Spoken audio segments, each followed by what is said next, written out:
Welcome to another installment of This Is Not Normal on the Political Drain podcast with Drill Sergeant Doug, aka Admin Doug, a U.S. Army veteran, teacher, musician, and family man from Jamaica, now fights for justice and democracy through commentary and humor.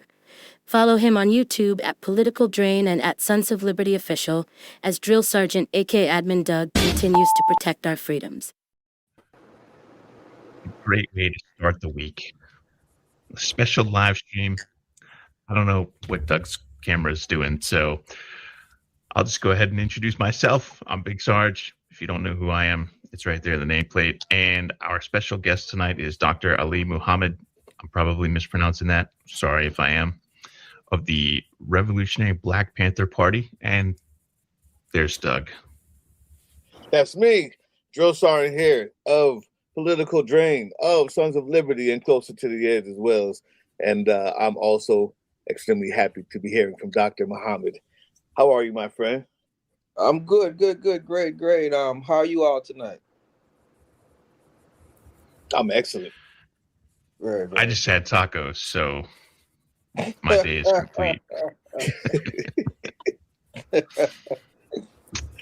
All right. I'm going to let you introduce yourself because who knows better than you? Very good. For those of you who don't know, and for those of you who do, I'm Dr. Alli Mohammed, MD. I'm the national leader of the Revolutionary Black Panther Party. To give you some breakdown, the Revolutionary Black Panther Party, we're the continuity in the context of saying the same of the 60s, but we have modernity that we have added to that dynamic. So we are the continuity. Some of the principles that we've added is just the fact that we believe in the dynamic of the principles of life: food, clothes, shelter, training, and defense. So in addition to the 10 points that was established in 66, updated in 67, and in 72, we have 5 principles that we've added to that, which is to feed, clothe, shelter, train, and defend the people.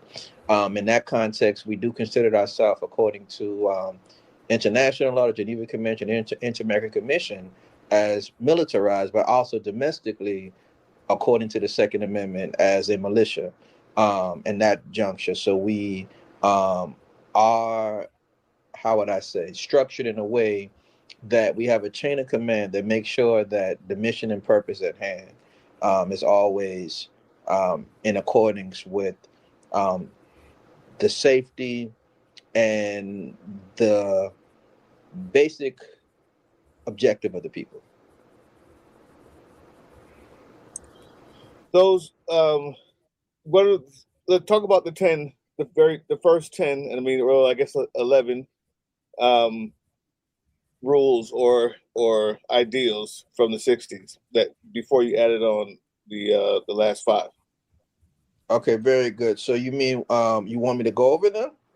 Well, just name them, because I'm sure very few people here actually know it, and my knowledge on it is sketchy at best. Very true. So point number 1, we want freedom. We want the power to determine the destiny of our Black community. In that juncture, we believe that Black people will not be free until we're able to determine our destiny. Point number 2, we want full employment for our people. We believe that the federal government is responsible and obligated to give every man employment, every person employment, or guarantee income. We believe that the white American businessmen will not get full employment, that the means of production should be taken from the businessmen if that is the context, and placed in the hands of the community. I'm going to do the basic points, though. Point number 3, we want an end to the robbery by the capitalists of our Black community. Point number 4, we want decent housing fit for shelter of human beings. Point number 5, we want education for our people that exposes the true nature of this decadent American society. We want education that teaches us our true history and our role in present-day society. Number 6, we want our Black men, and this had actually got adjusted in 67 and 72, but this was point number 6 at that time. We want our Black men to be exempt from military service. 7, we want an immediate end to police brutality and murder of Black people. 8, we want freedom for all Black men held in federal, state, county, and city prisons and jails. 9, we want all Black people, when brought to trial, to be tried in a court by a jury of their peer group or people from their Black communities. as defined by the Constitution of the United States. And point number 10, we want land, bread, housing, education, clothing, justice, and peace. And then we cite in that this particular piece from the Declaration of Independence, which says, when in the course of human events it becomes necessary for one people to dissolve the political bands which have connected them with another, and to assume among the powers of the earth the separate and equal stations to which the laws of nature, nature's God, entitle them. A decent respect of the opinions of mankind requires that they should declare the causes which impel them to the separation. We hold these truths to be self-evident, that all men are created equal, that they are endowed by their creator with certain inevitable rights, that among these are life, liberty, and the pursuit of happiness, that to secure these rights, governments are instituted among men, derived their just powers from the consent of the governed. That whenever any form of government becomes destructive of these ends, it is the right of the people to alter or abolish and to institute a new government, laying its foundations on such principles and organizing its powers in such form as to them shall seem most likely to affect their safety and happiness, prudence indeed. And then it goes on to the entire dynamic. I will go over the 1967, because in 1967, we made some minor adjustments, and then we also did so in 1972. But I will go over the simple parts of it, meaning that I'm not going to go over like the whole narrative, but I go over the basic parts of the 10-point. Give me 1 second. So 1967 points. Any other, while I'm actually giving to go over the points, any questions about what I just mentioned? Nah, it seems pretty straightforward. I'm glad you mentioned them though, because I'm not sure that. Well, let's speak to the education.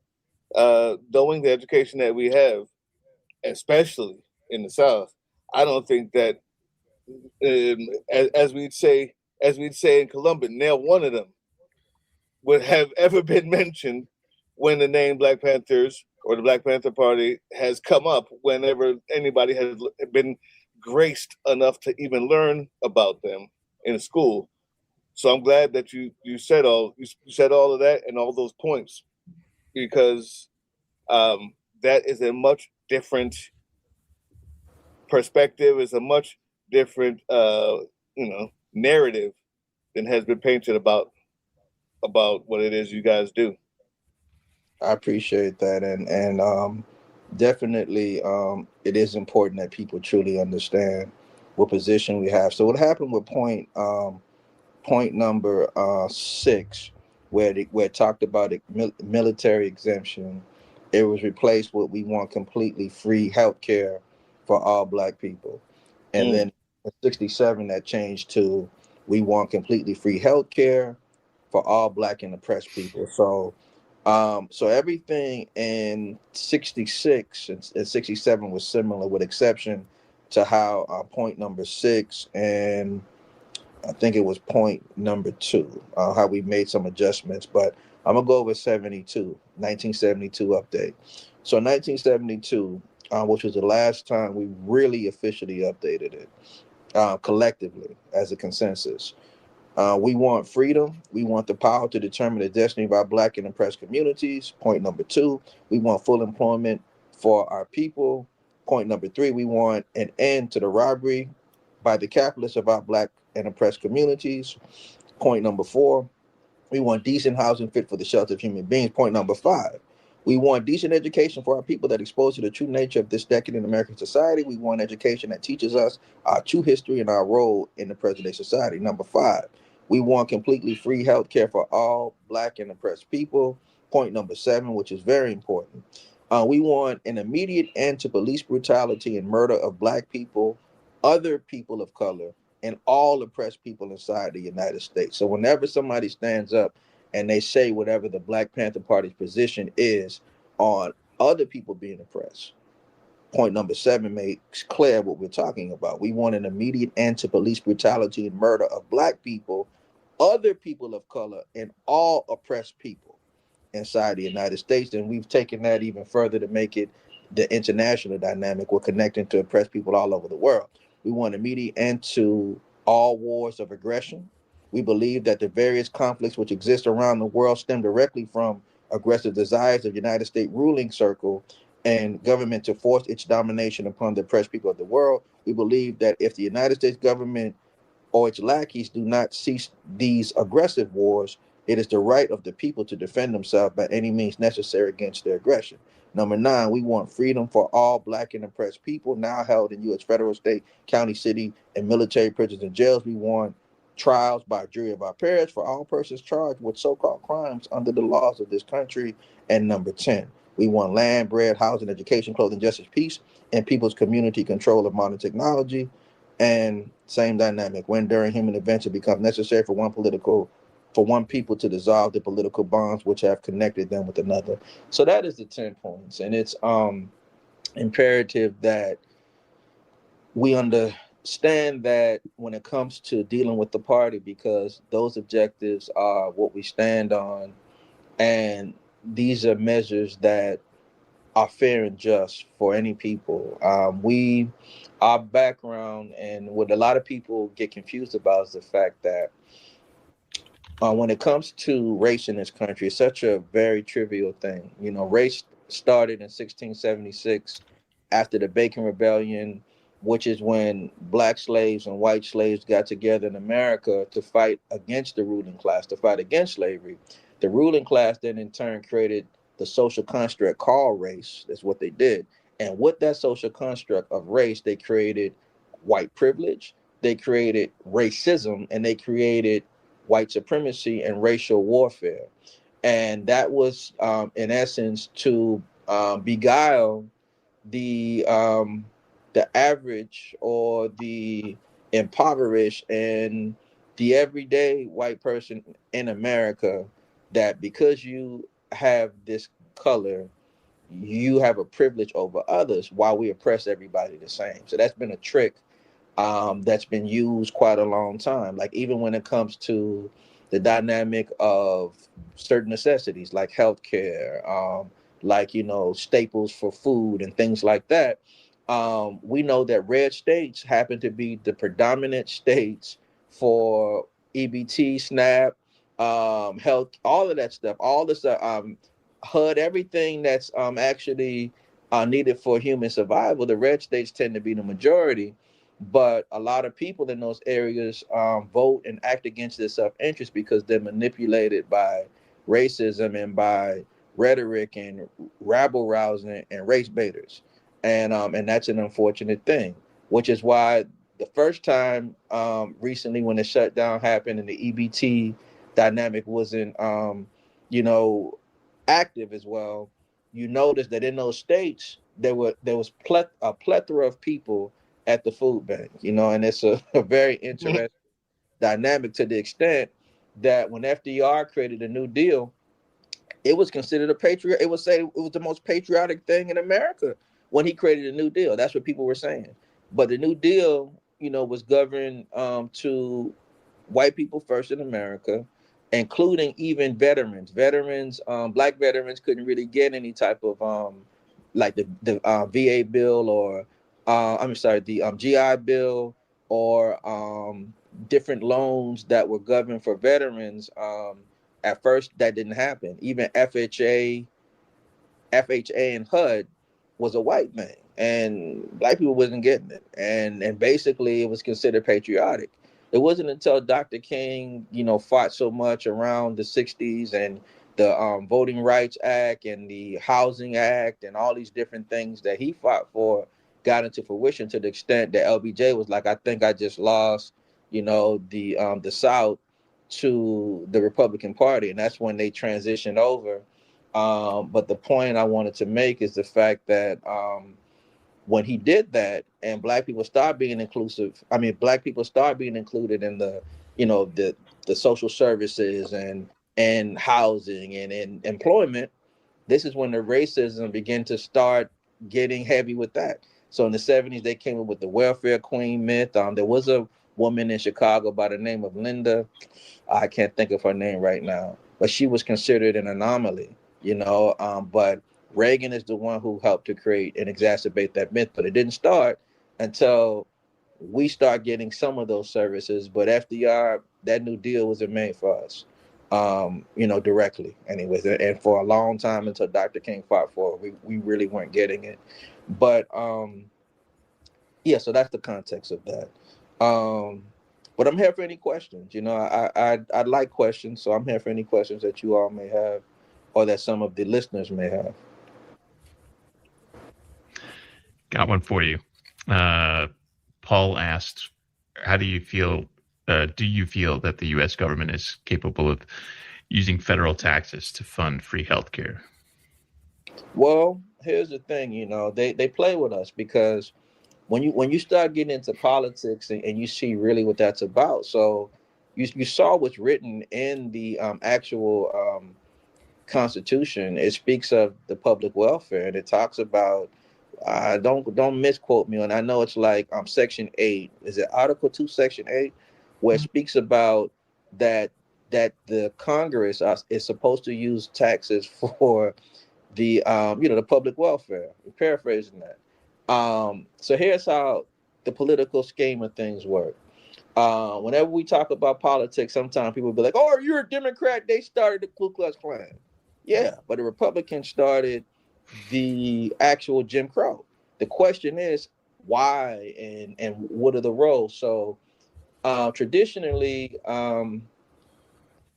Democratic Party have used welfare or the taxes, the money from taxes for the people, for healthcare, for food, for housing. And that's what, even to the context when they say the Ku Klux Klan coming out the Democratic Party, even in that juncture, the Ku Klux Klan was focused on what they was talking about is the social norms of the society. That's what they were on, right? They wanted this whole thing, to be like it was prior to the Emancipation Proclamation and Reconstruction for the society. But the Republican side, their whole dynamic is the corporations. So the point in America is that taxes is going to be used regardless. The question is, who is it used for? So the Republicans use the taxes for the corporations. Like, for example, the biggest welfare queen in history is Elon Musk. He got $38 billion in welfare off the back of U.S. taxpayers. Not $1 billion that he has came from himself, not at all. All of his business didn't come from SpaceX. It didn't come from Tesla. It came from the U.S. government, and he put it there. And all this inflated figure about how he's the world's richest man is an inflated figure that he himself is a part of creating. What is based on the potential that SpaceX and Tesla can be. But the point, not to get off topic, the point is that that's what the argument is about, and that's what the beguilement is about. Those who talk against, I don't want them taking my taxes to give to people, whatever. They're going to take your taxes. The question is, who are they going to give it to? Are they going to give it to the corporations, or are they going to give it to the people? Because they're taking taxes. And the next thing is that in all modernized countries, housing is typically free, food is typically free. Some places even utilities are free. You have a child, they give women stipends for having children.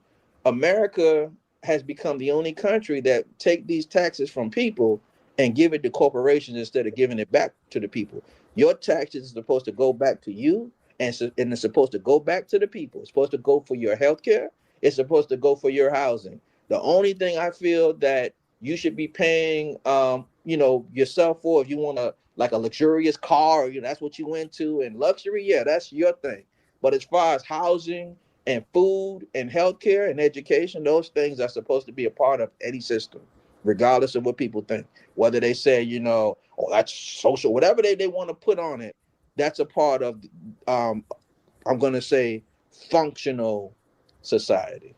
And I hope I wasn't too long-winded in answering that question, but the taxes is supposed to be for you and not for corporations. And again, that's how they trick people. So all these, MAGA people, I don't, that's socialism. I don't, but it's okay. Elon Musk is still $38 billion.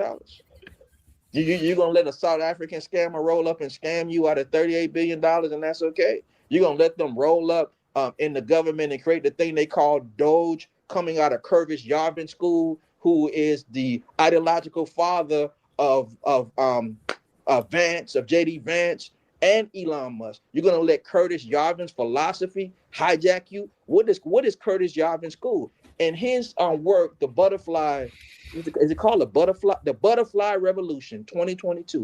He wrote about Trump's second term in office. He talked about how it was just going to be performative, but they're going to really be running things behind the scene. And he created something called RAGE, which is remove all government employees. That's Doge, same exact thing. And they went in there, hijacked, chopped up, did all the foolishness they wanted to do. And this man is destroying the country in the worst way that you could ever imagine. He doesn't care about it. It's like he has a chip on his shoulder, and he shows everything that's what his intentions are. The dynamic of his history being, they say he was Krasnov and he was a Soviet spy for a long time, and there's evidence to believe that. You know how he went into debt and got out of debt. He used to be called the king of debt. And not to be long-winded on that, but my point. Too late, man. Too late. Keep going.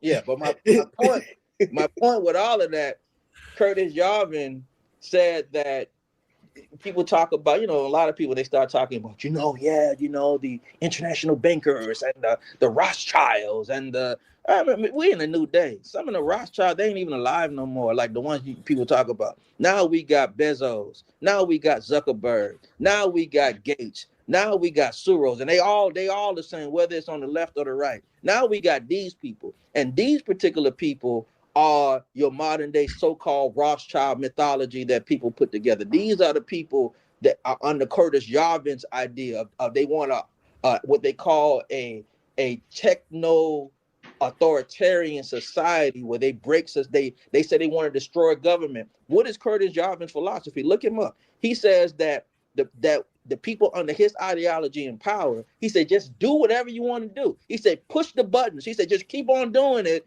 and see how far you could go. Don't stop. And this is Trump's whole thing. He'll send ICE out. They'll beat people up, slam them, do whatever. Just keep on going and push the button. Go and invade another sovereign nation, violating the Geneva Convention, violating international law, kidnap their leader, steal their oil, it's like a gangster and a pirate. Just do whatever you want to do anywhere in the world, anywhere where you at in your own country, because that's what Curtis Yarvin's philosophy is. He said, just do whatever. He said, sabotage it all, create this authoritarian network state.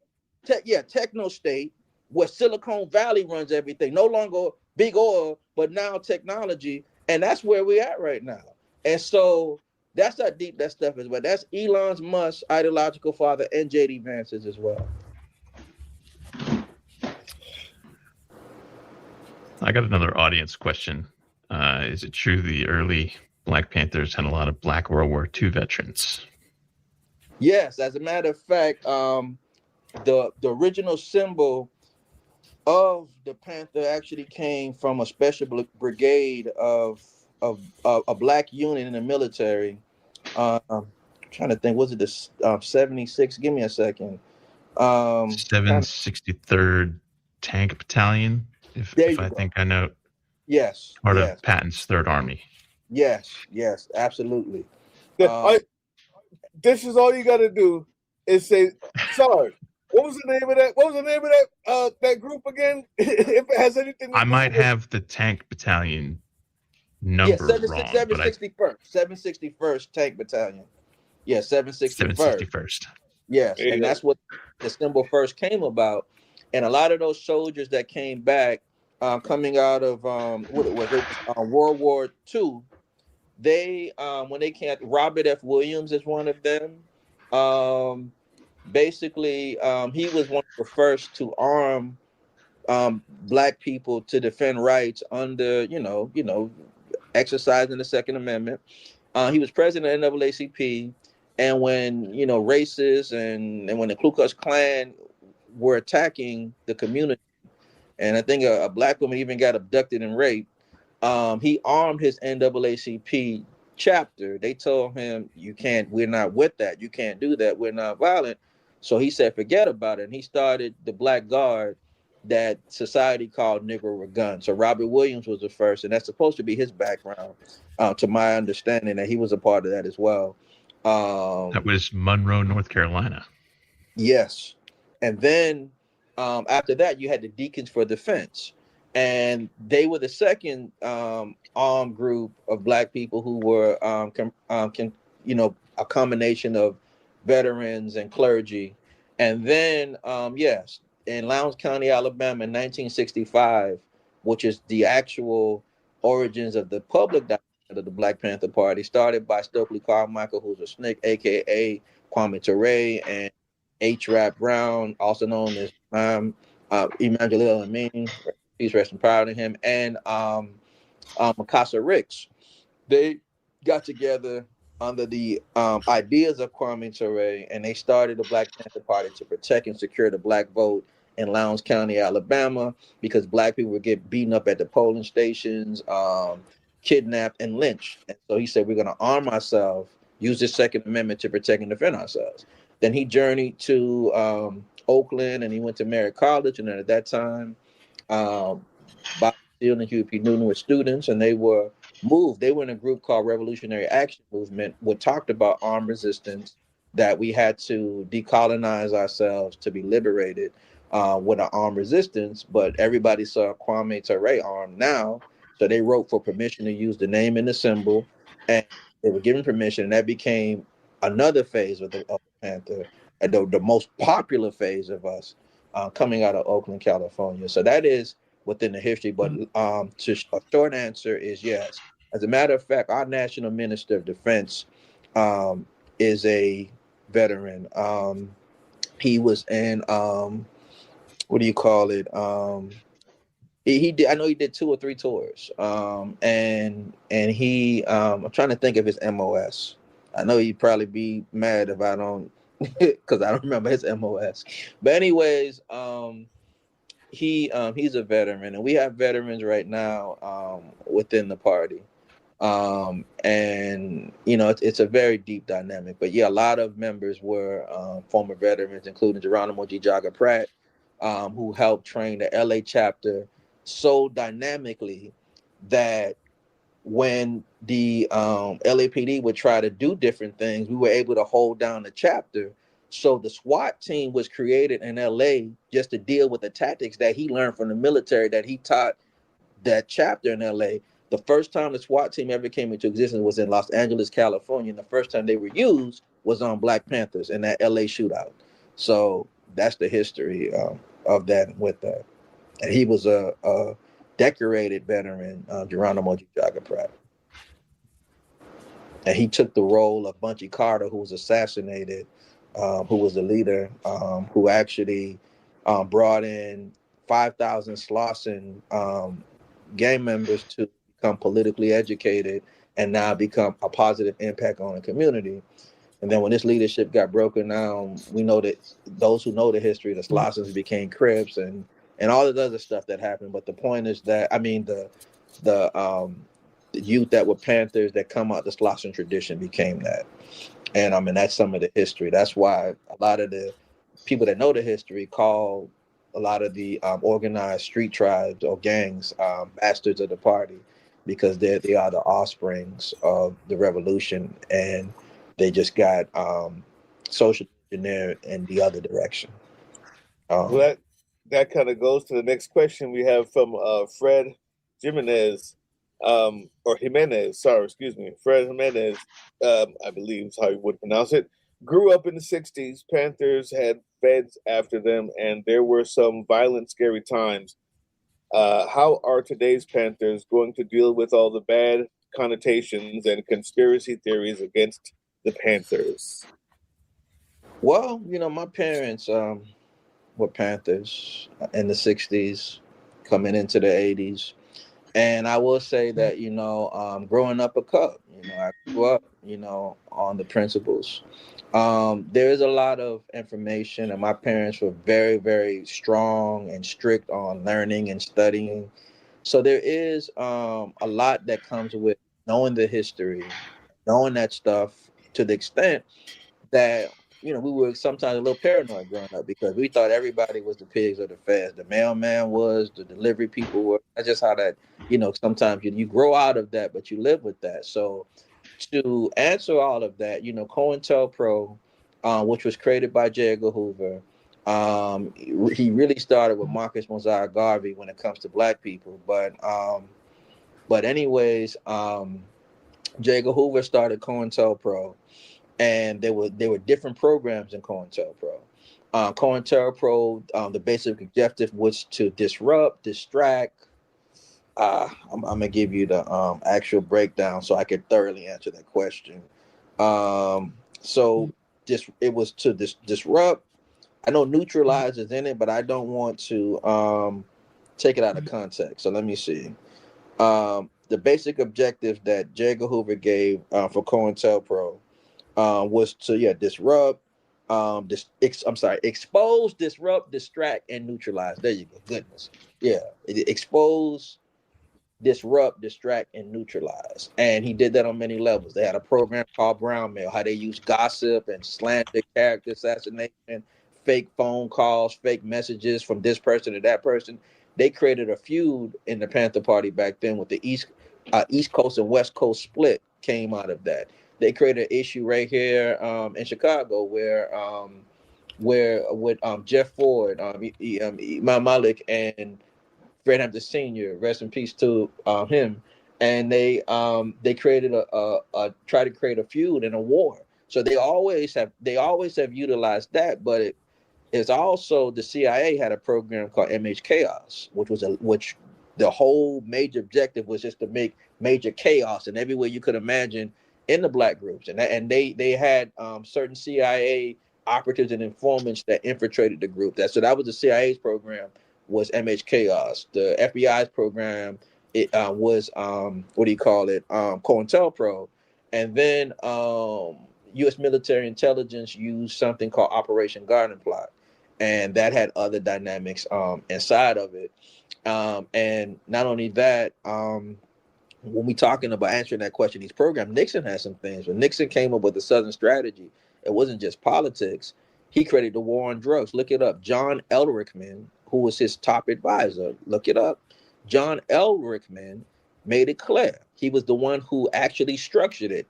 He said that the war on drugs is a proxy war designed against black people, that they couldn't just outright say we're attacking black people.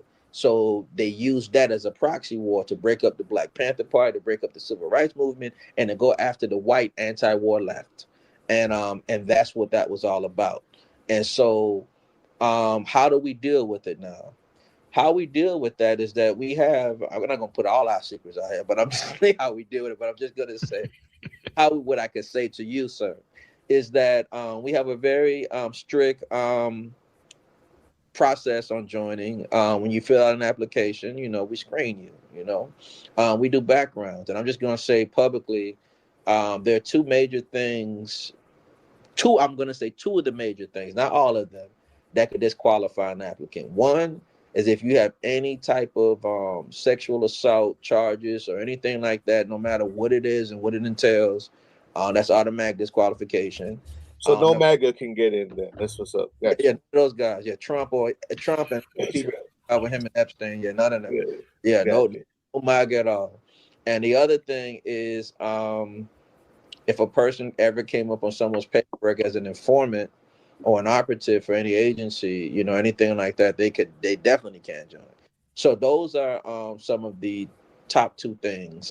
So we have that, and we have a process. So we have a probationary period. I know some of those questions are asked because of what recently happened with the whole Paul Bird song situation.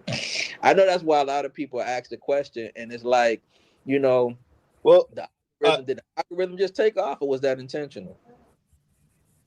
Well, I think even more so than that, what I read into his question was not so much internally, but externally, the propaganda that has been spread about the Panthers. And this may be a good way to segue into what you guys are doing on the 7th, right? Yeah. The idea that whenever somebody says those words, Black Panthers, like, oh, well, it's also a psyop that people think that, oh, those are just those N-words with guns. Those are those gangsters. Those are those Bloods and those Crips. Those are the GDs, right? The same street gangs that the offspring of that movement had turned into due to that same that same infiltration.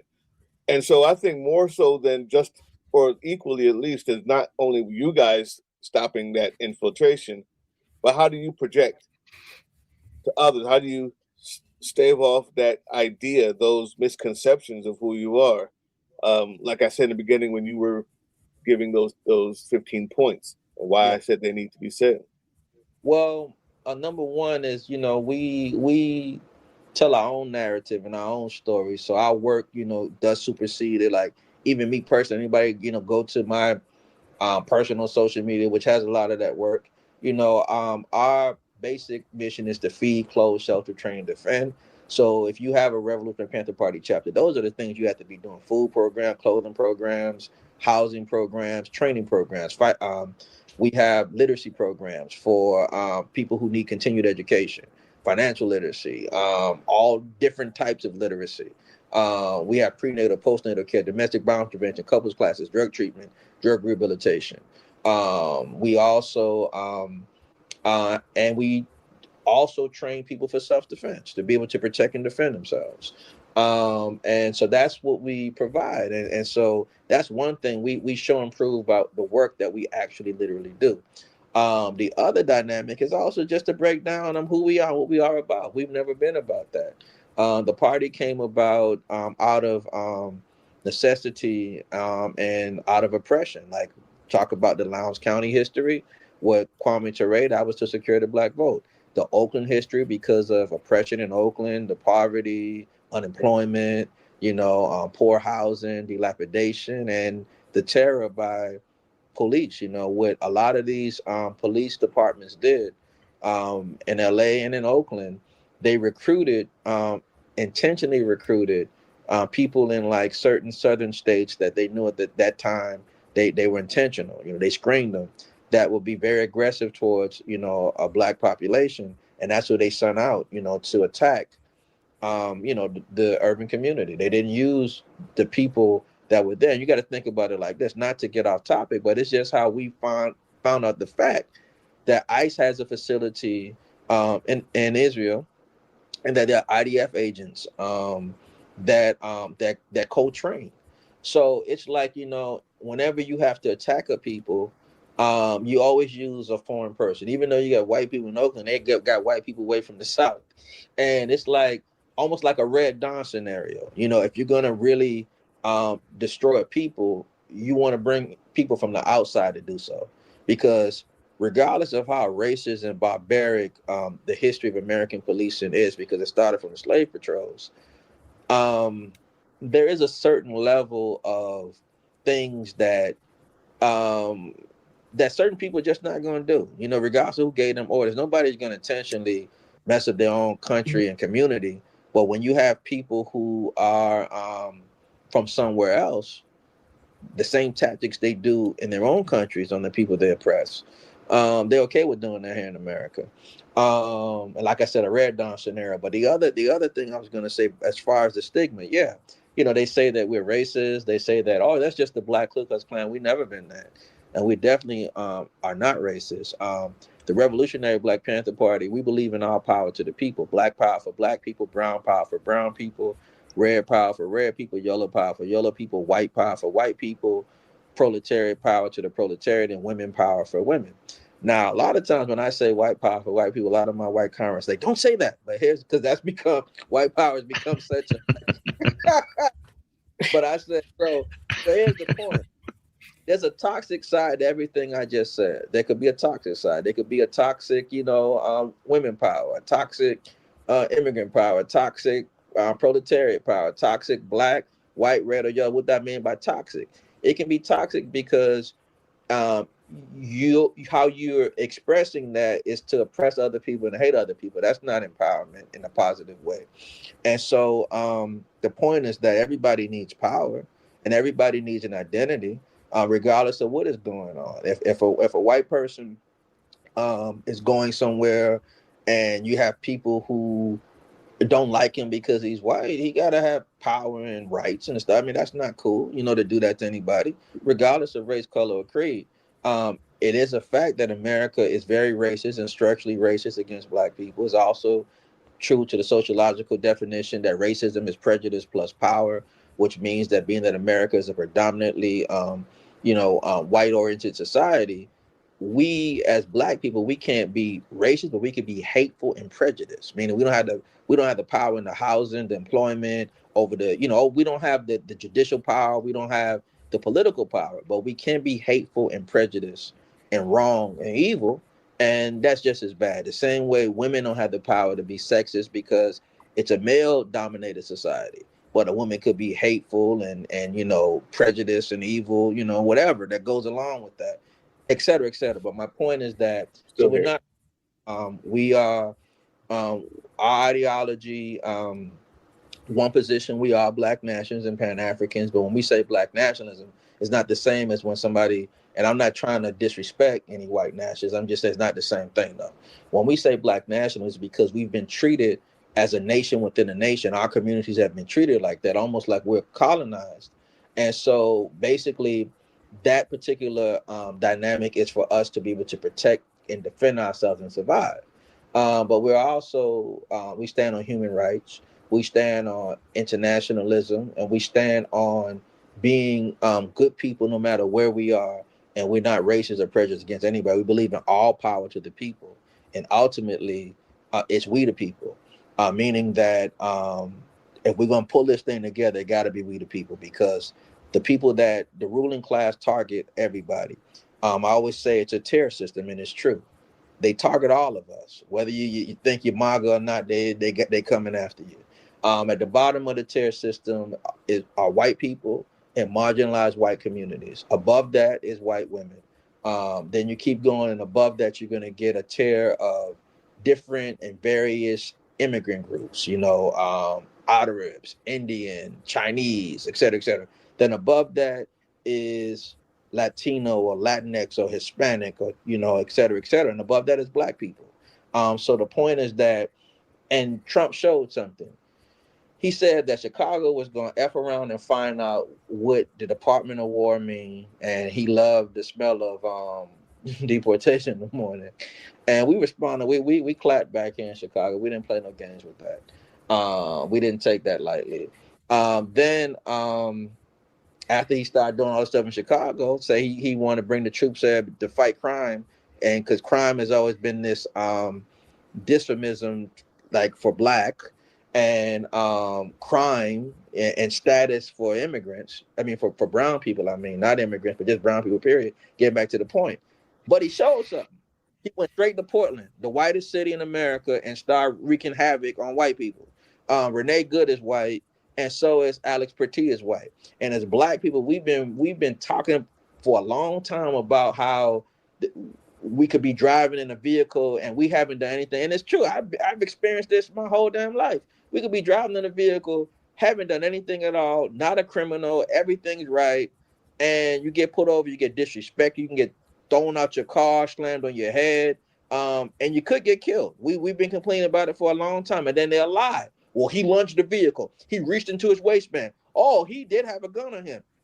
Having a gun, carrying a gun doesn't constitute violence or you being a criminal. You have a right to do that, especially in states that have open carry and also concealed carry or constitutional carry laws, right? Like Philando Castile. There was no reason for what happened to him to happen to him. He was his partner was pulled over. He's the passenger. He says, I do have a concealed carry permit and I have my firearm. And then he's just killed, shot 7 times, and he dies. And then they're like, oh, he had a gun. Gun don't constitute that. If carrying a gun meant that you were a criminal and violent, then every police is that. It wouldn't make no sense. Then that would also mean every soldier is that. It doesn't make sense. But the point is that, not to get off topic, the bottom line is that we talked about that for a long time, and now they've shown. It's like, what Frederick Douglass said, you can't keep a person down, paraphrase, without going down with them. And these microaggressions of racism and fascism that have targeted Black people now has become a macroaggression targeting and brown people, targeting everybody in America. And look what they did to Alex Pertee, a nurse who worked at the VA, a good guy, cool dude. They ain't messing with nobody.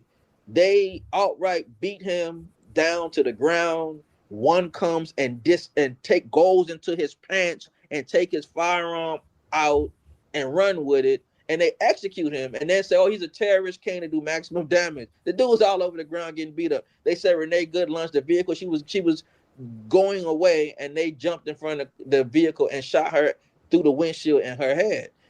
But this is stuff they always did to us. Oh, he reached into his waistband. Oh, fit the description. Or this one is doing this and doing it. They've always been lying on us, and now we see the full effect with everything of what it is, from what ICE is doing to what CBP, all those other clowns are out there doing.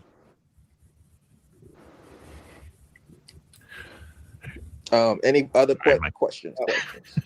Outstanding. Oh yeah, this is blowing up. Sorry. Except for the fact that this cat keeps trying to put his butt in Sarge's face. I don't know why cats love doing that. Keep trying to. That we not dark your color. It's crazy out here. Here, I'll put up this one. So we had another. Oh dang, I got rid of it. What was the other? I just got rid of it. It's in Star.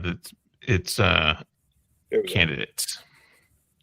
Does the Black Panther Party have any candidates running for office anywhere? We have something called Drill the Vote is what I'm going to be doing starting next month. Really preparing this month, but fully engaging next month. And this is an initiative to encourage and to get younger people out voting, and also participation from younger people into the political dynamic of things. Now, many people say, they got all types of, voting is this and marching is this. They don't understand in any revolution, all of that is important. If the vote didn't matter, then they wouldn't target the vote. And if the gun didn't matter, they wouldn't target the gun. What do? They weaponize removing the vote and removing our ability to protect and arm ourselves. But yeah, we do. We definitely have people. As a matter of fact, here in this city, Jump Shepard running for U.S. Senate here, and he is a Revolutionary Black Panther. So we have people who definitely are being involved and getting involved, which is important. Outstanding. I don't know if you see there at the bottom, we got one from Zone Fanfic. Evening. My question for Dr. Mohammed is, what are your thoughts on bad actor groups like ADOS, trademarked by Yvette Carnell, and FBA, trademarked by Tariq Nasheed, highly likely being COINTELPRO? They've both sold out to MAGA. I know they're gonna watch this podcast, but let me. Oh, they will. Y'all be asking me the questions. Even you asked me, but so here's the point, and I'm gonna thoroughly answer. Yes. Okay, let's put it out there. I saw what's the dude from Fox News? Is it Jake Tapper? I think it's Jake. No, Tapper is CNN, isn't he? List some of the Fox News people. Jesse Waters. Some of the people that were popular and not really on no more, but not besides. You talking about Tucker Carlson? Bingo. Yeah, so he gave them a plug. Talking about, I love those FBA guys. Yeah, he gave them a plug. Yeah, love them. Yeah, he didn't say he said I love them. Yeah, he gave them a plug. No, that's when you on the wrong side, my man. Yeah. Yeah, so that's what he said. He said, I love those guys. So I'm going to thoroughly answer that question. When I answer it, it's going to be an answer that you could take back to, for the most part, be able to share with someone else. I wish I could have found that actual interview with Tucker Carlson said he likes the FBA. But anyway, yeah, he said and he even mentioned Tariq, but he told me Tariq, them guys, yeah, I love those FBA guys. And I was like saying, this is like really crazy. But he said that, but I'm gonna answer. I got you. I'm gonna look for it. You go ahead and answer. Okay, good. Because I actually found it, but you go ahead and look. You got it. Okay, well you can put it in the. Hold on. He's in full-blown slumber right now. Hold on. Wait. Give me one quick second. Okay, here it go. They called you a racist for that? They did. Which is actually quite interesting because I got a call from the Foundational Black American Society here in Florida who reminded me that Byron's mother is Jamaican. He is Panamanian. Wait, hold on. What I do? Okay, my mistake. Yeah, they found it quite insulting, in their words, that he would try to claim victimhood of slavery without a single descendant of American slaves in his family. I like those foundational guys. They're so good. Tariq Nasheed and all. I mean, I don't agree with everything, but like, message.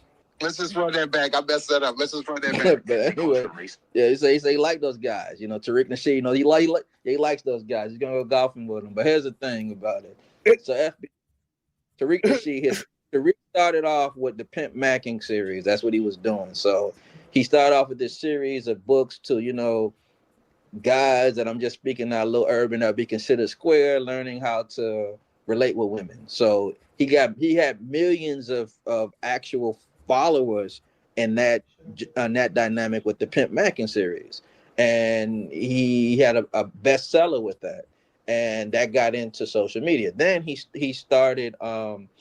In my opinion, he saw what was taking off in what we call the conscious community, and it was like a lot of stuff taking off, and so he got in that community, and he started a series called Hidden Colors, 1 through 5, and you know, and that was a lot of people who consider themselves coming into, you know, Black conscious and stuff like that, and then he started going around Yvette Carnell and saw what she was getting from like what's his name, the damn racist bastard who is responsible for the anti-immigrant movement.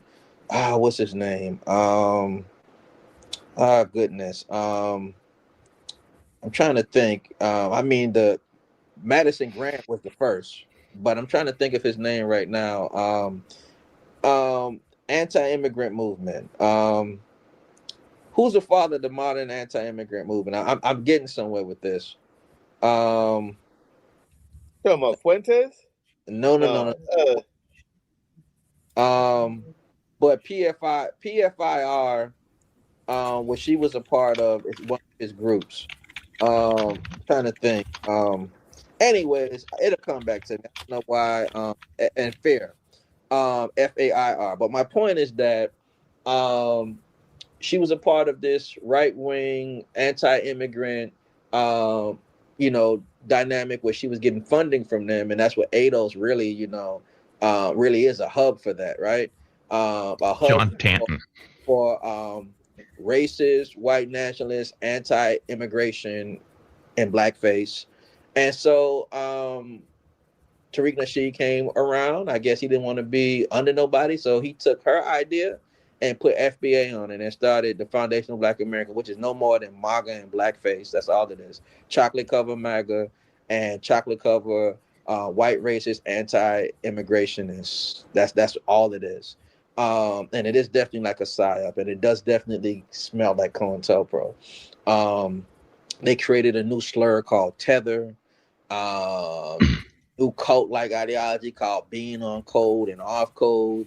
And their whole entire mission and purpose is to hate immigrants, Black immigrants, from anywhere in the Caribbean or the continent of Africa, and other immigrants, brown immigrants, all immigrants, of course, for some reason, not the white ones.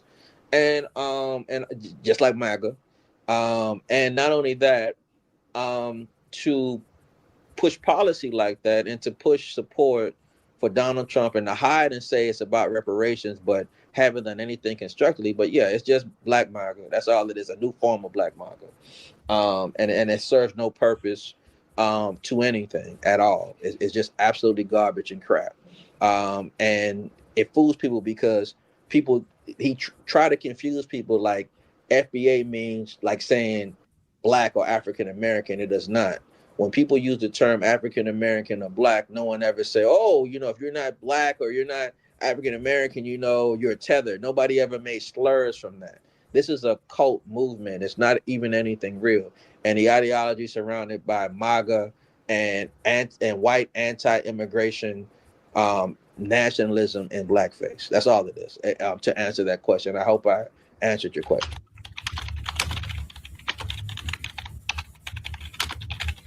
So, yeah, we there's a whole lot of questions. So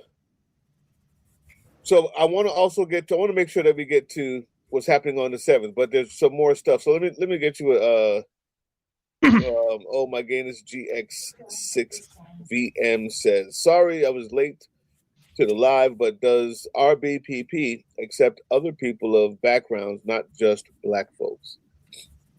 Well, here's how this, and to thoroughly answer that question. So, and I'm gonna answer it thoroughly, but I just want to put this before I do. So, there is a women's liberation movement. I support the rights of women, but I'm not a woman.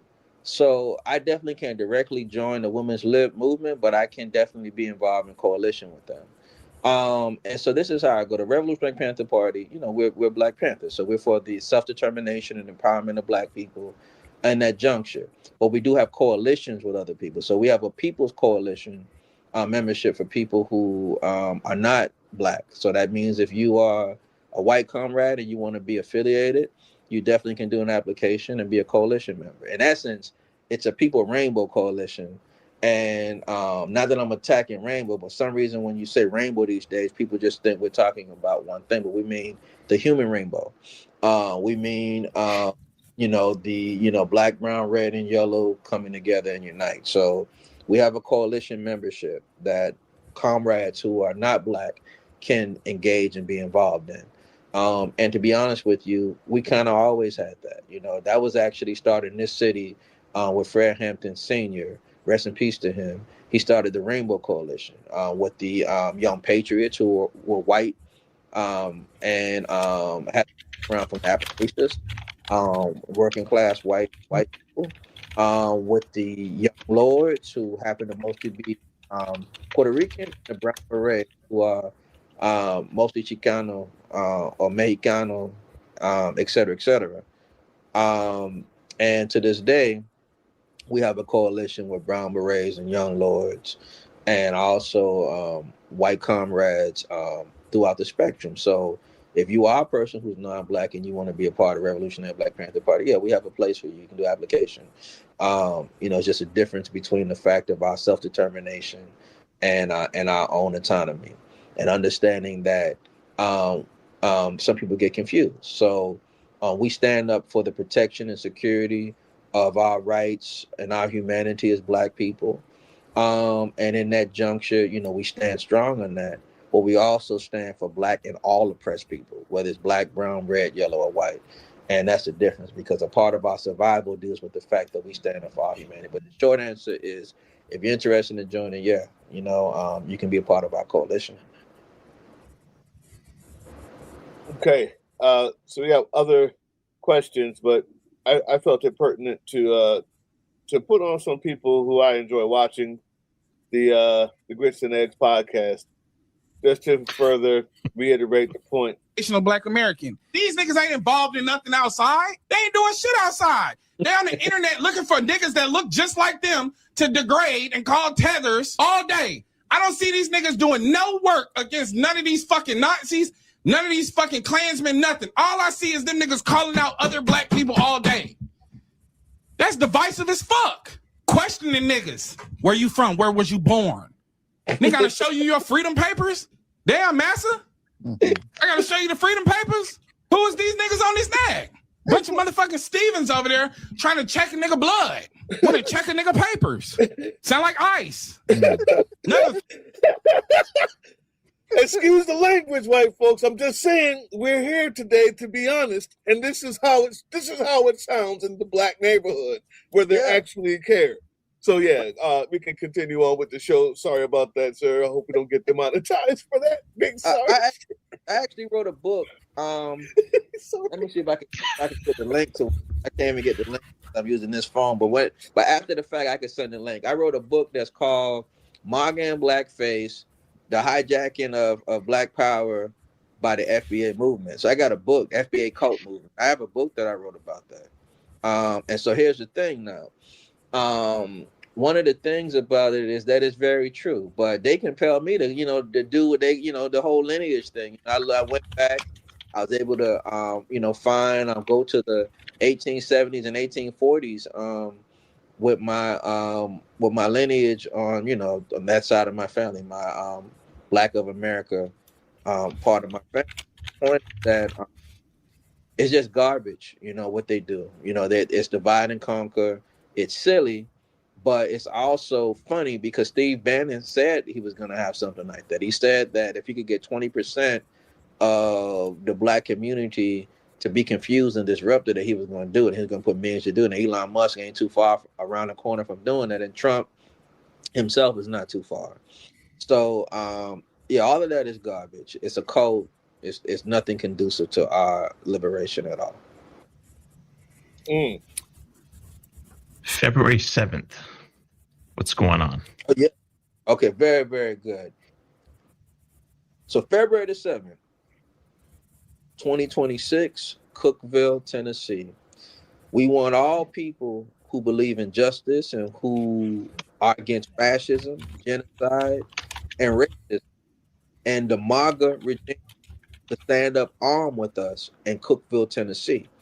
Now, the primary basis, Dawson McCracken. Name is spelled Dawson, first name, last name McCracken, M lowercase c, capital C Racken,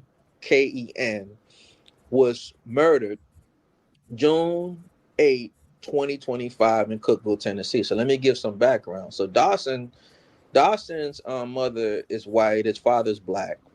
And so everybody see her children, these are black children, right?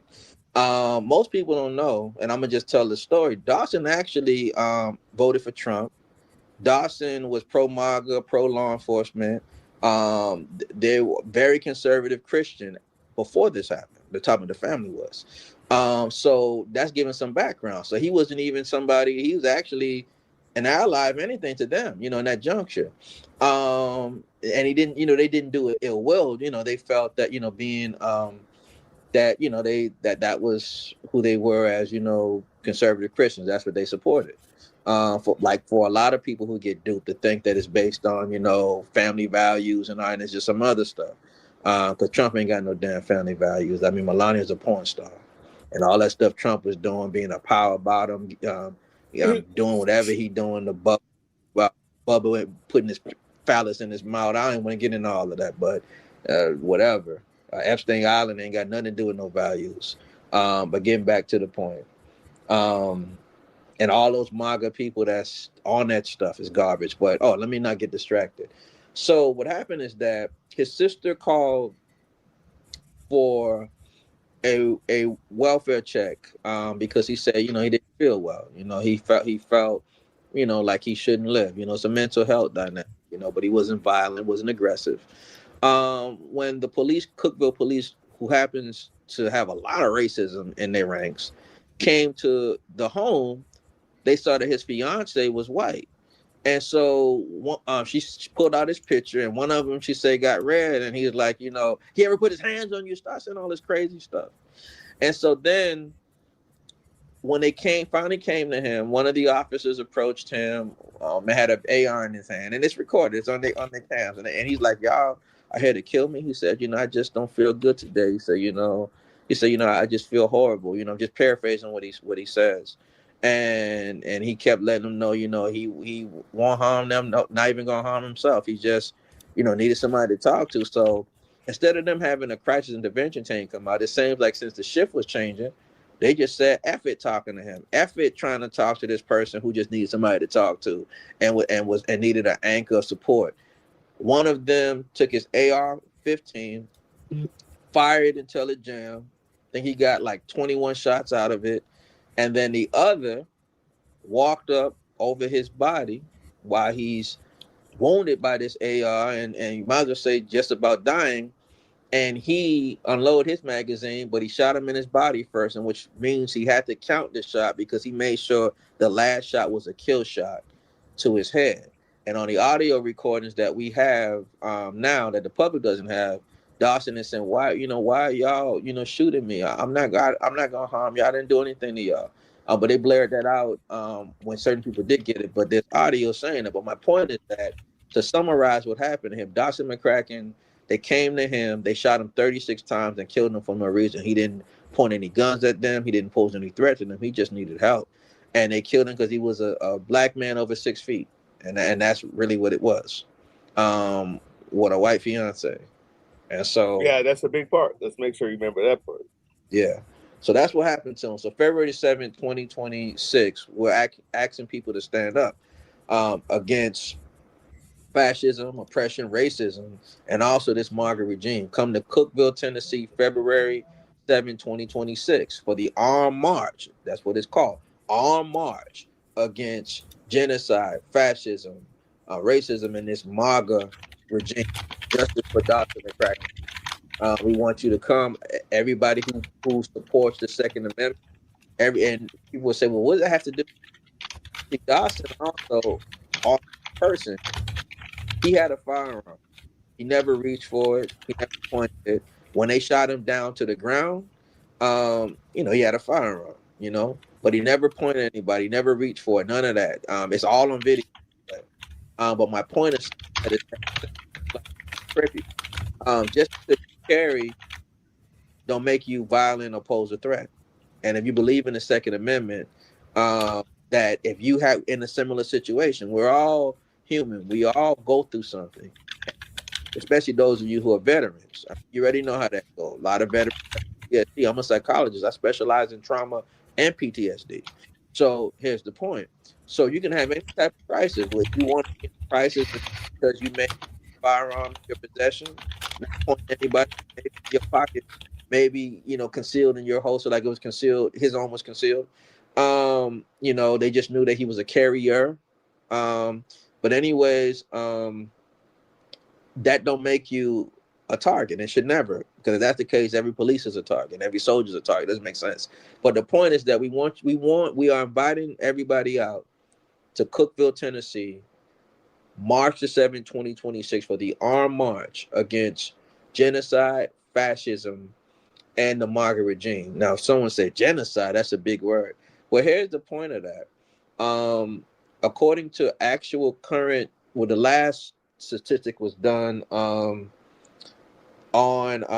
December of 2024.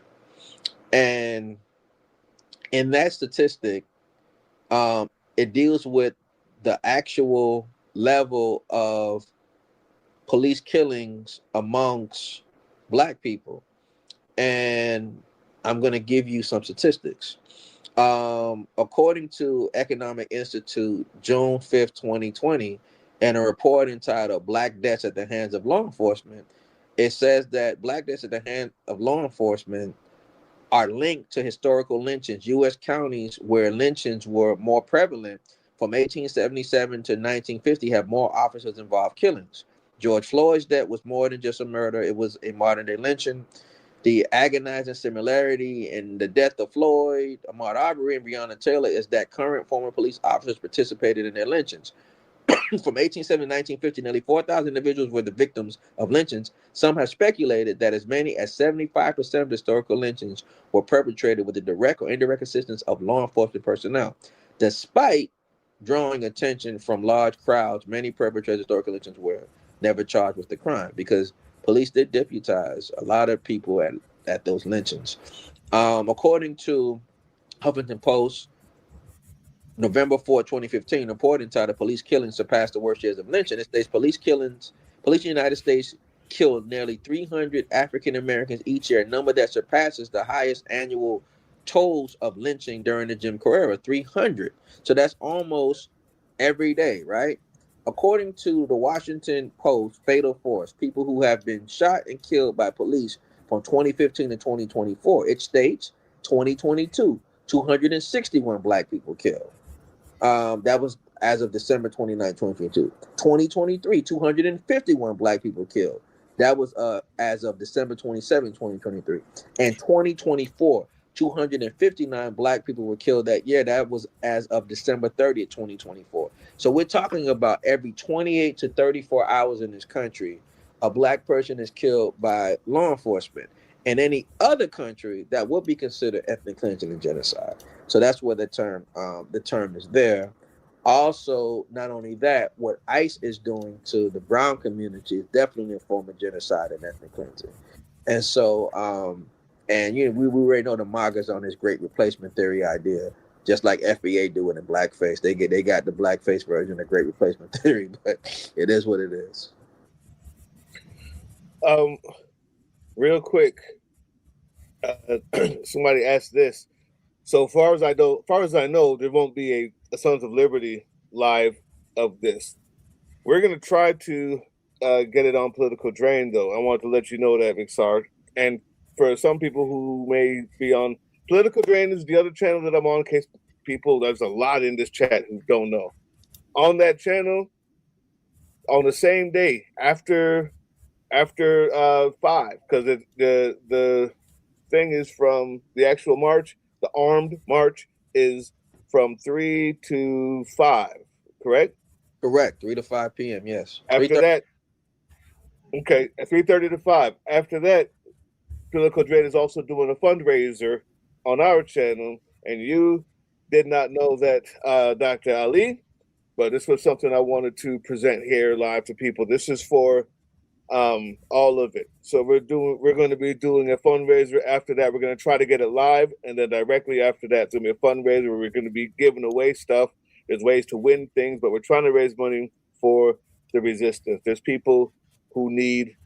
We've got agents on Spec Ops who need clean phones. We've got people who are in dire need of camping trips, and we're kind of running out of ways to get them there. And there's also a PR code, a QR code that I can't show on here for the Panthers as well.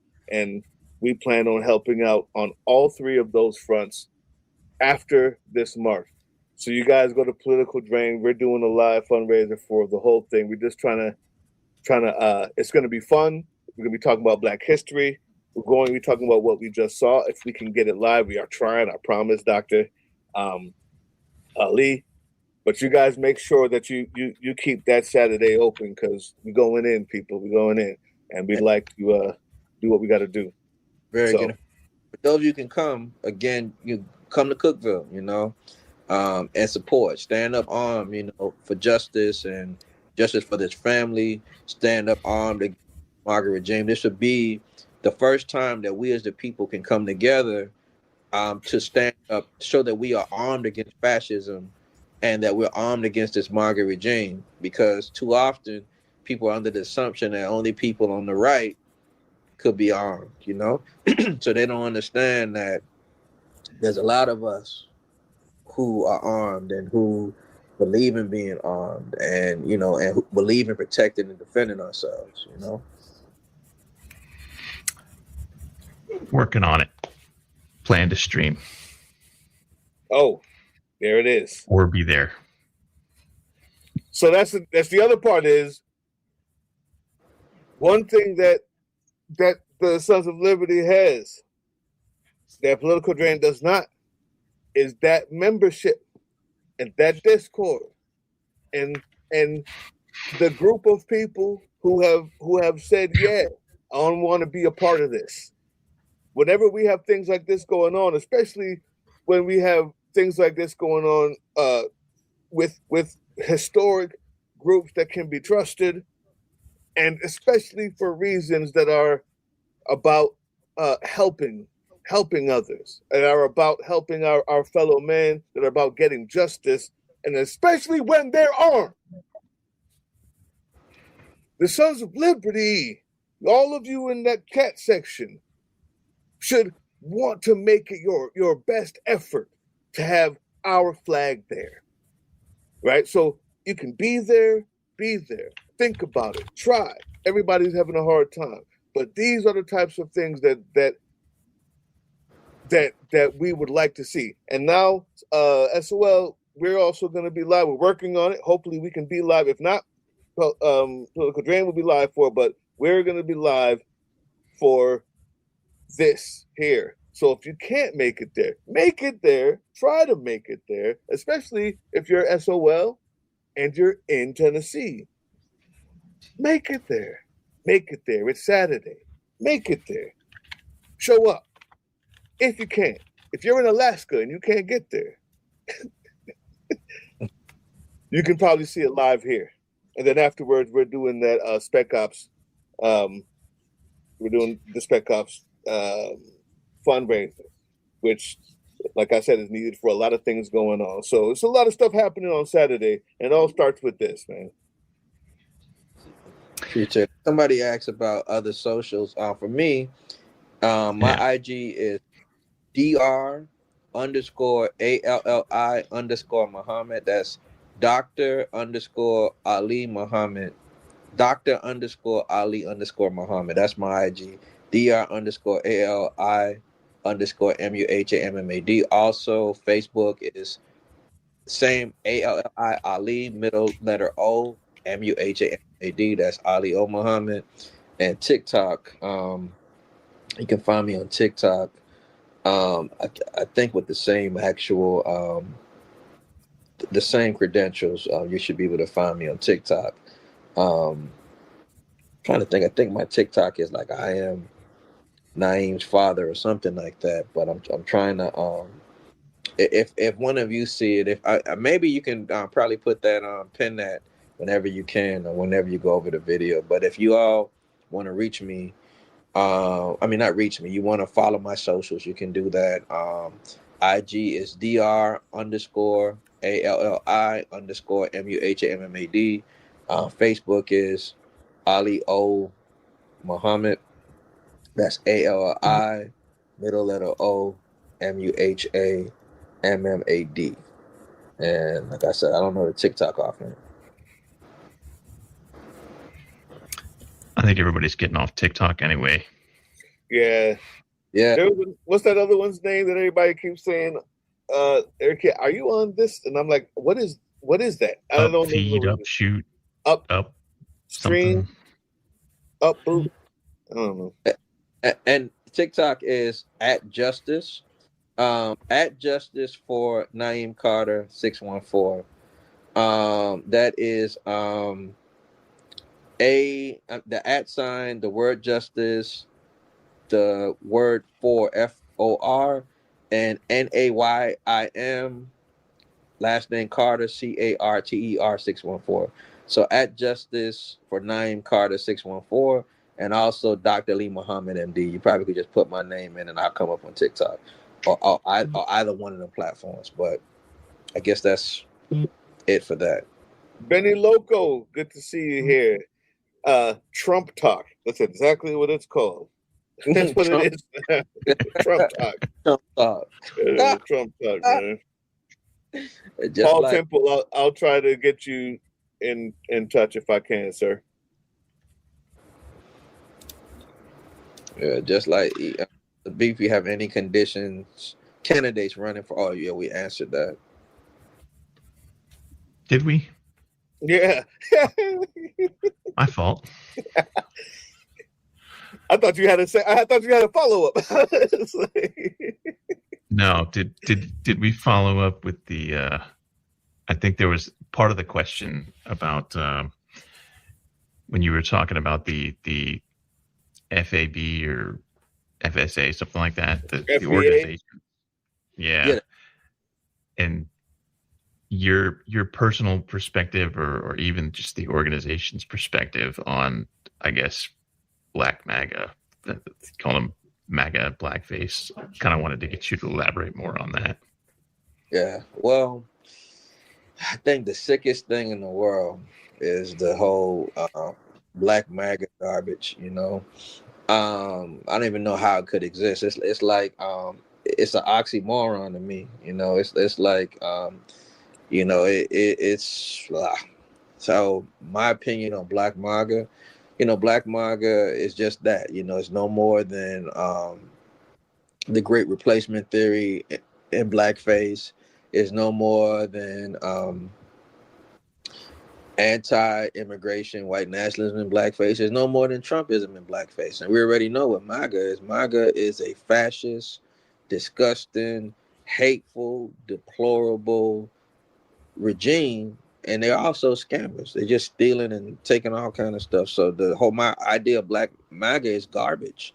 It's like saying Black Confederacy or Black Nazis, because it's the same exact thing. It's Nazi ideology, it's Confederate ideology, and then you put Black on it. It's just insane. I know that a lot of Black people. I'm gonna tell you, it's pretty much 2 or 3 reasons why, in my opinion, now, that Black people are involved in that. some black people get, manipulated because of, their religious background, and so they feel that, because, they go to church, they're Christian, that somehow Trump, support their values. I don't know where that confusion came from, but they think so. And that's how that that's the goes when this Christian dude don't have any values. No, that is simply that the whole idea of church has destroyed the mind of many of these people, and I'm not. I mean, I even still consider myself a Christian, so I say that first. All of that I have to, because when I say the next thing I'm going to say, people gonna think I'm a demon. Church has been the number one thing to turn normal human beings into demons and devils. The Christian church. And when they say my values, what they mean is abortion and gays. And that's it. That's it. I don't want gay people around me. I don't like trans people around me. And nobody should get an abortion because I'm a sheep. And I can't think of anything past the pulpit of the pastor who's, by the way, fucking the kids and the sheep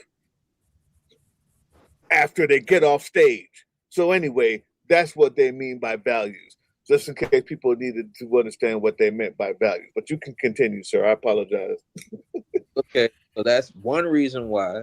The second reason why, it's like, it's the whole money thing. Some of them on a certain tax bracket, and they feel all this stuff that Trump talks, pro, certain tax brackets. That's the other reason why. And then the third reason why, and I've heard this when I probe people when they're so pro-Trump and anti-immigrant.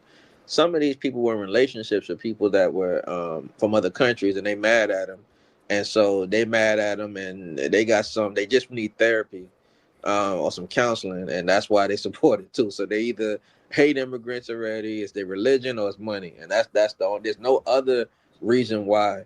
As far as the book, somebody asked me about the book. So the book's name is actually, the full name is Change Reforged: The FBA Cult and the Death of Black Revolution. And again, it's Change Reforged: The FBA Cult and the Death of the Black Revolution. And it can be found, MAGA and Blackface.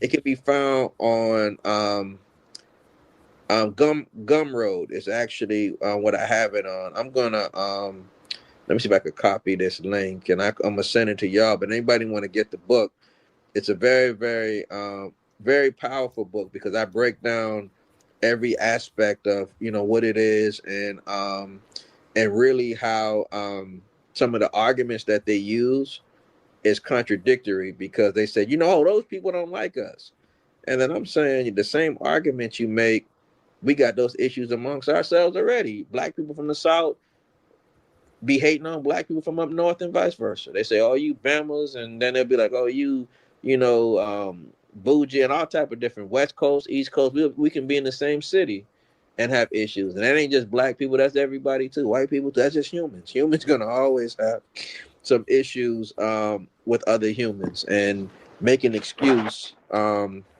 make an actual excuse to hate other humans. Give me 1 second. To make an excuse to hate other humans and have other people misery love company type thing. Did I go out? Okay, I'm back. Am I here? Yeah. Okay. So Yeah, I hear you. I'm gonna put it in the chat. Okay, cool. I'm gonna put it in the chat. How to get that book? Okay, it should be there. Hopefully, there it is. Yeah. So anybody that wants that book, or any of my other books, they can get it there on Gumroad. And again, the title of that particular book again is Change Reforged. Wait, let me go back to it. Change Reforged is the main title of the book, and the whole title, Change Reforged: The FBA Cult and the Death of the Black Revolution, MAGA and Blackface Exposed. And you can get that on some of my other books. I got one book is Pan-Europeanism, and then there's some other books talks about drill culture and this IG baddie, to get into some stuff that is very toxic within the community. So some of the other books I have. So if you want to, contribute, definitely, it would be cool. Also, too, if anybody was interested in giving a monetary contribution, definitely, it takes resources to be able to do what it is, that we do. I also put in the chat. That's the Cash App. If anybody's interested, RPP National HQ1 is how you can help. RPP National HQ1. Any type of monetary contribution is supportive and can help. And I guess hopefully that answered. There's another question. Oh, yeah. So that is. No, I copied the link that you gave cool. and I pinned it so that people can type it in before the end of the stream. Cool. Very good. Very, very good. Man, I don't know about anybody else, but that may have been one of the most educational,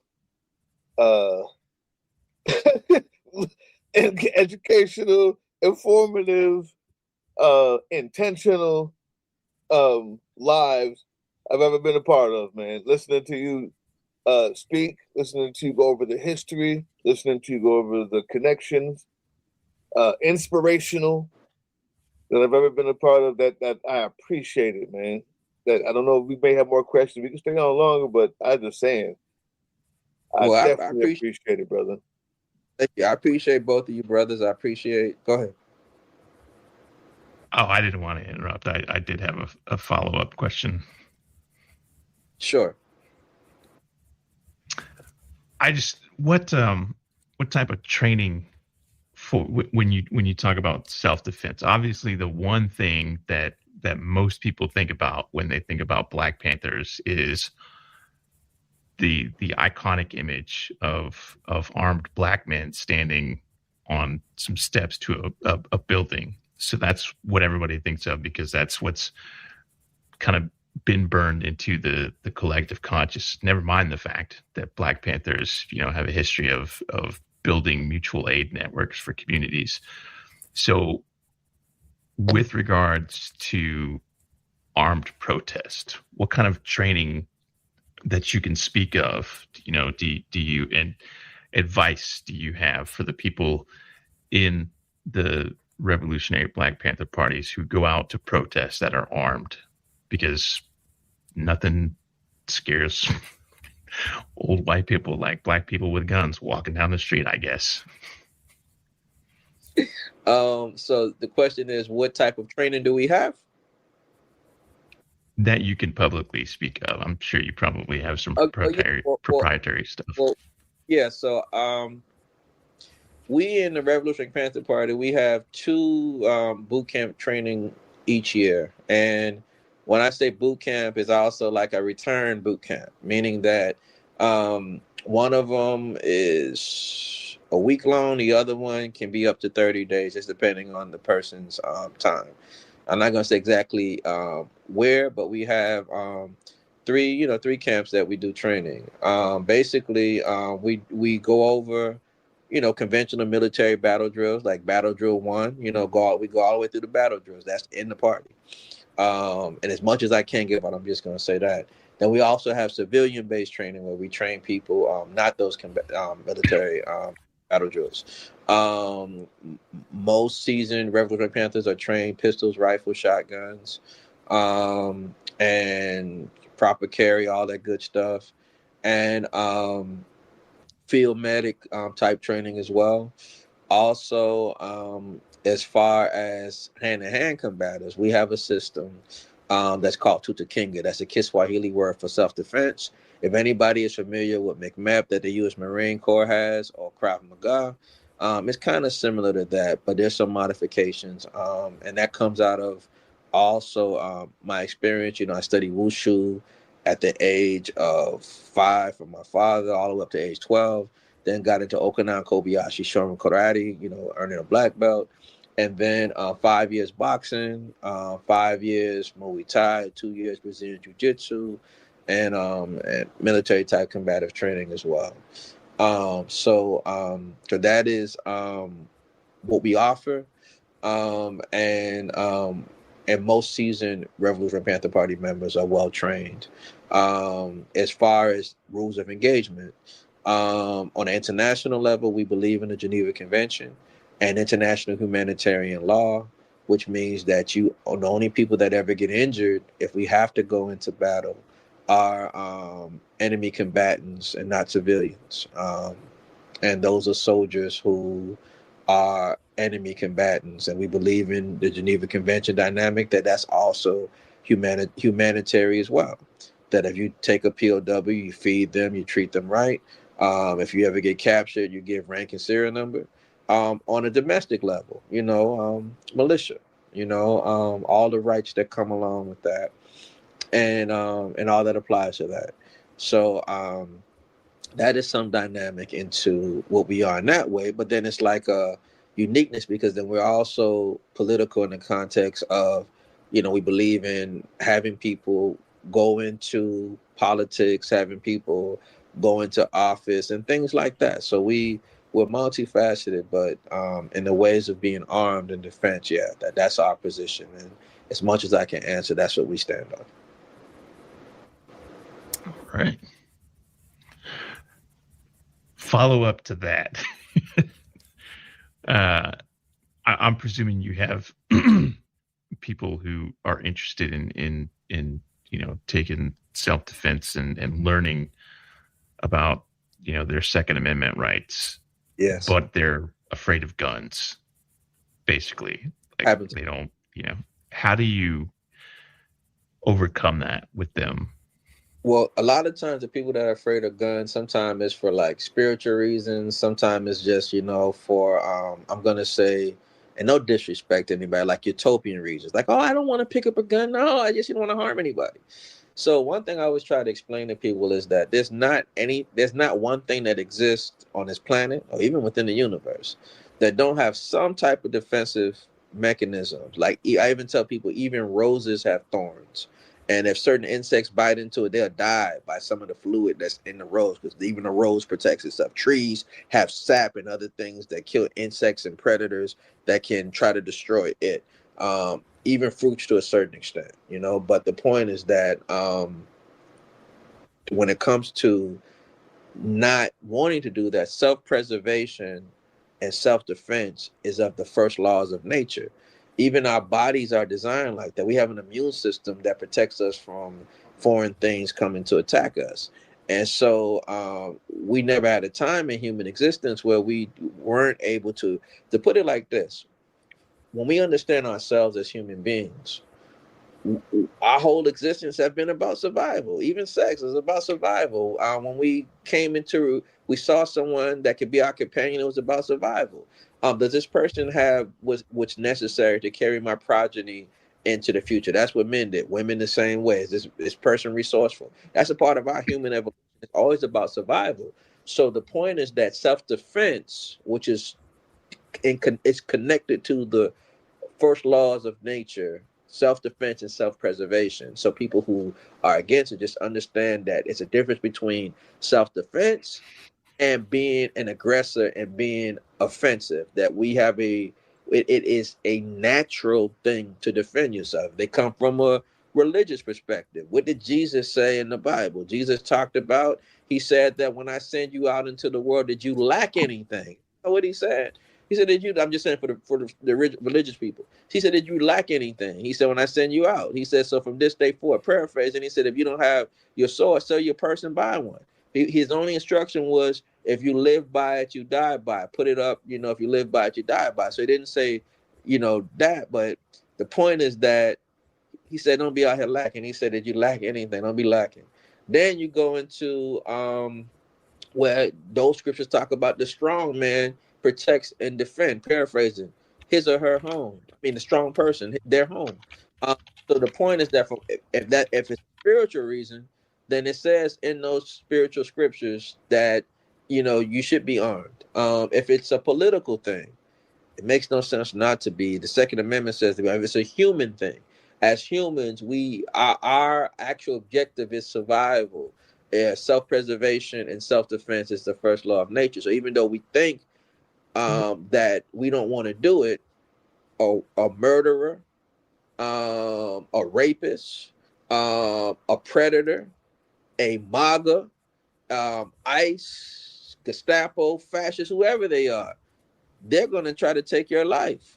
So you need to be able to protect your life, your family, yourself. And I believe that women should be able to know how to properly protect and defend themselves and be armed, to the extent, whichever healthy way we can teach children, and also, men, everybody. The thing about it is, I remember some years back when I went and got some NRA credentials to be able to do the pistol classes and the rifle training and all of that for people, and to give people, to put people in a position to get the CWP.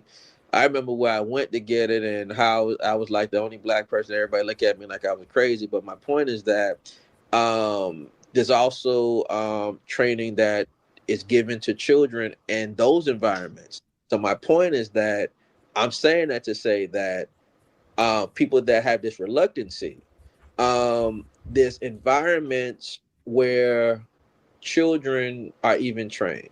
And so in the Revolutionary Panther Party, we have healthy classes like that as well, where children see firearms, they know if no adult is around, don't touch it, safety protocols, because just because you don't have firearms in your house, they can be in their friend's house. So the proper way for children to handle a firearm when no adult is around, and if they have to use it for self-defensive purposes or field training, or whether you go hunting, whatever it is, we instruct as well, but also sport and self-defense as well. But to answer that question,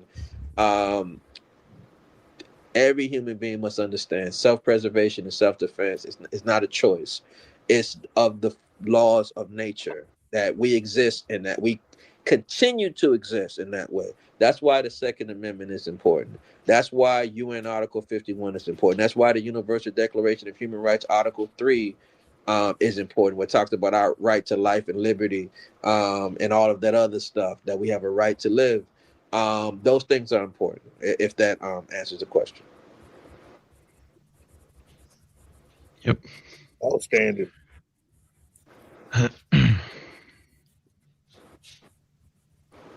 What else you got?